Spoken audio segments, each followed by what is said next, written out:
Now we look at the intensifying trade war between China and Japan. The US-led efforts to isolate China from cutting-edge technology has been obstructed by Beijing's warning of harsh economic retaliation against Japan. This comes after news that Tokyo will tighten its restrictions on sales and services of chip-making equipment to Chinese firms.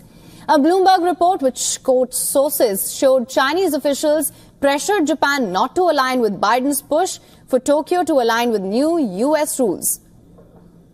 Toyota Motor expressed concern to Tokyo officials that China would restrict Japan's access to vital minerals needed for car manufacturers. A Bloomberg source said that Toyota, one of Japan's most important businesses, is heavily involved in the country's chip policy. Japanese policy makers will give serious thought to Toyota's problems. Tokyo Electron, a semiconductor or gear manufacturer, is also likely to be impacted by any additional export restrictions imposed by Japan. To limit China's advancements in semiconductor technology, the United States has been exerting pressure on Japan to limit the supply of sophisticated chip-making machines to China.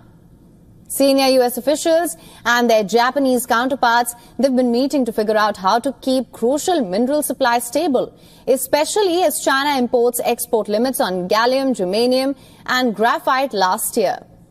There are some precedents in history for Toyota's worries. Following a confrontation in East China Sea in 2010, which both Japan and China claim, Beijing briefly halted rare earth supplies to Japan. And this move, it rocked Japan's electronics industry and cut off the world's supply for high-power magnets made in Japan using rare earth imported from China. Since then, Tokyo's efforts to lower its dependency on rare earth imports from China have met with limited success. The Chinese Foreign Ministry warned in a statement that it opposes efforts by any individual nation to politicize normal trade and to lure other countries to join any technology blockade against China.